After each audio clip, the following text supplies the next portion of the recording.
HbA1c test क्या होता है, यह टेस्ट क्यों करवाया जाता है और इसकी नॉर्मल वैल्यूज क्या होते हैं। अगर किसी टेस्ट की वैल्यूज ज्यादा है या फिर कम है तो उसमें किस ऑर्गन्स को इफेक्ट पड़ता है और कौन से डिसीज हो सकते हैं। तो सबसे पहले हम लोग जान लेते हैं HbA1c टेस्ट क्या होता है।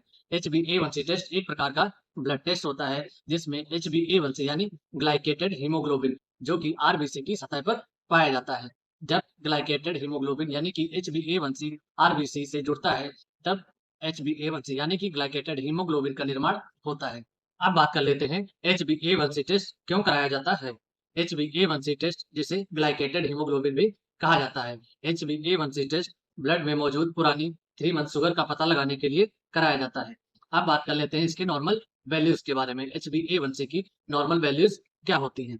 HbA1c की नॉर्मल वैल्यूज अलग अलग स्टेजेस में फॉलो होती है जैसे कि नॉन डायबिटिक, प्री डायबिटिक यानी कि और डायबिटिक।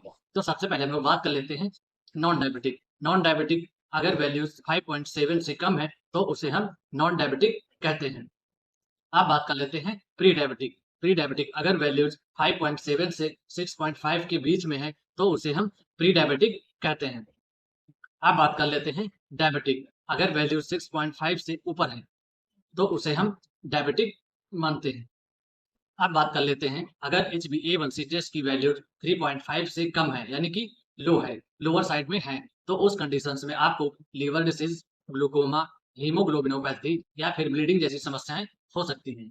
अब बात कर लेते हैं अगर HbA1c टेस्ट की वैल्यू 5.7 से ऊपर है तो आपको heart attack, heart disease, chronic hyperglycaemia या फिर ब्लीडिंग जैसी समस्याएं हो सकती हैं। इस कंडीशंस में क्या होता है अगर पेशेंट को कहीं चोट लगी हुई होती है तो वहाँ पर घाव भरने में बहुत ही ज़्यादा समय लग जाता है। तो आज की वीडियो में इतना ही, फिर मिलते हैं किसी नेक्स्ट वीडियो के साथ।